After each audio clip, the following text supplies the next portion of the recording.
Morning friends, today's topic is anatomy of thoracoabdominal diaphragm with little bit input from 3D diagram. So first of all, let us talk about the topic diaphragm. Diaphragm simply means partition, a curtain. It is present in many places in body. But if we talk about a single diaphragm, normally we think about a diaphragm which is present between thoracic and abdominal cavity. So here to specify, I have given the total name, that is anatomy of thoracoabdominal diaphragm.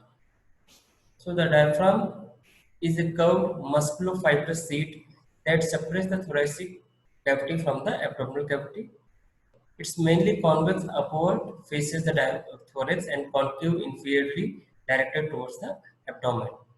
The position of domes of diaphragm are extremely variable because they depend on the body build and the phase of ventilation.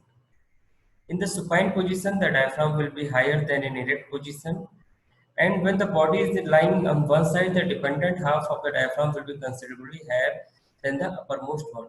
So basically, it depends on the position and the build of the body. You can see the diagram here. So it is a dome shape. Inferiorly, it is concave. Upward, it will be the convex. Then the attachments and components. The muscle fiber of diaphragm arises from the highly oblique circumference of the thoracic outlet. The attachments of low posteriorly and laterally but high on anterior side. So basically this forms a partition or a covering between the thoracic inlet. Although it is a continuous sheath, the muscle can be considered in three parts which are based on the basis of their attachments on periphery, sternal, costal and lumbar. With the name only you can get the name position. So those who are attached with the sternum part, there will be sternal attachment. Towards that attachment towards the costal part, it will be the costal. On the lumbar, it will be the lumbar part. This will be the lumbar attachments. Here it is sternal attachment, and these will be the costal attachments. The external part arises from two fleshy slits from the back of the Ziffert process and is not always present. The costal part arises from internal surface of lower cis costal cartilages and their adjoining ribs on the east side, and then the interdigitates with the transversus abdominis. The lumbar part arises from the aponeurotic arches, the medial and lateral arcuate ligament, also known as subcostal arches, and from the lumbar vertebrae by the two pillars of Cura. Next, let's talk about the arcuate ligament. Arcuate ligament which are in arc shape, not complete. The lateral arcuate ligament is a thickened bone in the fascia that covers the quadratus lumborum and it arches across the upper part of that muscle. Medially, it is attached to the transverse process of first lumbar vertebrae and laterally to the lower margin of 12th rib near its midpoint. Then there is a medial arcuate ligament, is a tendinous arch in the fascia that covers the upper part of psoas major muscle.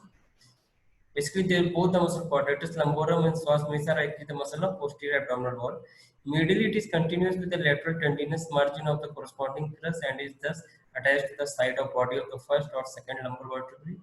Laterally, it is attached to the front of the transverse process of first lumbar vertebrae. Whatever we have talked, it is very easily understandable here. You can see this is the lateral arcuate ligament, and then this part is medial arcuate, both the sides. This is medial arcuate, this is lateral arcuate. Then you have to understand the origin attachments. Then the curas of crust. Curas of cura you can simply understand just like a pillar. The cura and its own attachment and blend with the anterior longitudinal ligament of the vertebral column. The right crust is broader and longer than the left and arises from the anterolateral surface of the bodies and intervertebral disc of the upper three lumbar vertebrae. The left crust arises from the corresponding part of the upper two lumbar vertebrae only. The medial tendinous margin of cura meet in the midline to form an arch, the median arcuate ligament. Remember, this is median. Before we have learned the lateral and medial, which crosses the front of aorta at the level of thoracolumbar disc, and it is oftenly poorly described. So here you can understand there is left crust, right crust, and in between them they form median arcuate ligament. Then the central tendon. From these circumference, whatever circumference attachment we have talked, the fibers of the diaphragm converge into to form a central tendon. The central tendon of diaphragm is a thin but strong aponeurosis of closely interwoven fibers situated near the center of the muscle. In the center, it lies immediately below to the pericardium, with which it is partially blended, and its shape is trifoliate. Trifoliate means three leaf like. The medial or anterior leaf has to form of the equilateral triangle with the apex directed towards the ziphoid process. The right and left folia are the tongue shaped and curved laterally and backward to a little narrower side. So you can see this is in the white portion is the central tendon. Relations. The upper surface of diaphragm is directly related to three serous membranes, first of all pleura and then pericardium, especially between the middle folium of the central tendon and the heart. The most of the inferior surface is covered by peritoneum.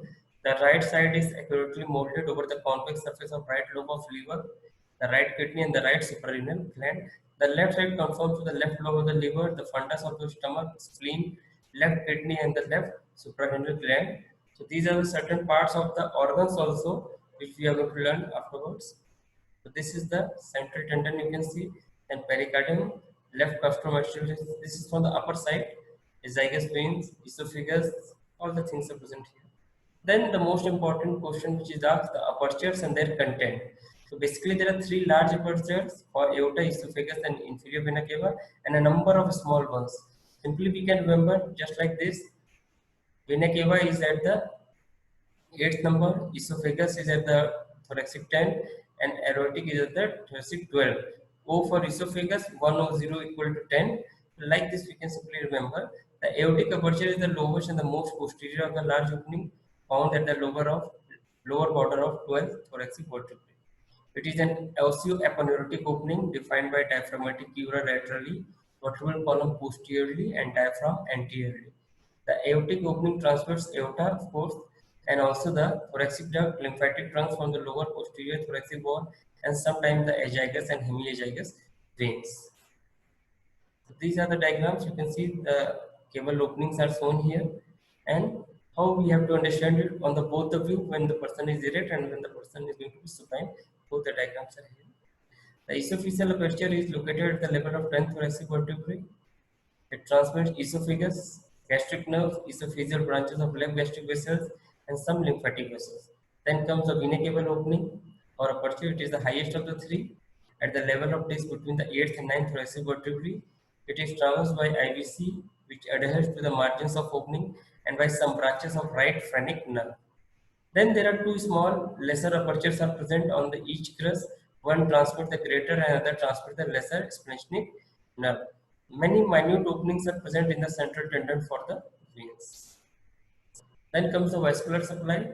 The lower five intercostal subcostal arteries supply the costal margin of diaphragm, while the phrenic arteries supply the main central portion of diaphragm. This anastomostic arrangement ensures the profuse bleeding blood supply, because you know this particular organ or muscle is going to take part in the respiration also. The phrenic vein follow the corresponding arteries on the inferior diaphragmatic surface.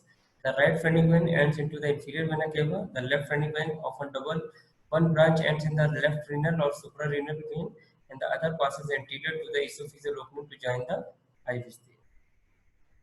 The innervation, the diaphragm receives motor supply via phrenic nerve. Sensory fibers are distributed to the peripheral part of the muscle by the lower 6 or 7 intercostal nerves. Phrenic nerve specifically is a mixed nerve that provides the sole motor supply to diaphragm. It is derived mostly from the fourth cervical ramus, but also receives the contribution from the third and fifth cervical rami, which becomes the part for the referred vein. In the last part we shown, diaphragmatic vein is often found at the tip of shoulder, reflecting the common nerve root in the neck region. This type of vein is known as referred vein. So here you see that blood supply and nerve supplies. Now let's see in 3D view about the diaphragm. So you see here, this is lateral arcuate ligament, then medial arcuate ligament, median arcuate ligament, right crus, left crus, lumbar costal triangle will be shown here. This is the costal part of diaphragm, central tendon, external part of diaphragm, sternocostal triangle. This is cable opening, that is inferior vena cava. This is esophageal hiatus or esophageal opening, and this is the aortic hiatus.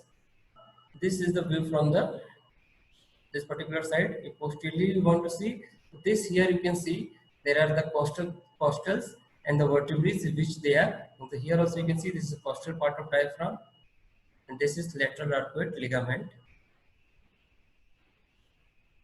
These two we have already seen. So if you see in the flattened part like this, you will see that now you can see or understand more to the concave side from the inferior portion.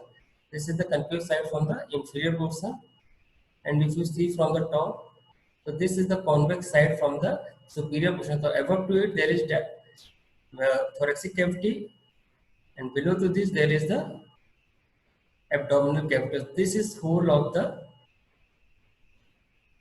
diaphragm. You can see from the lateral view, from the anterior view, from the right view, top view, basal view, and the other view.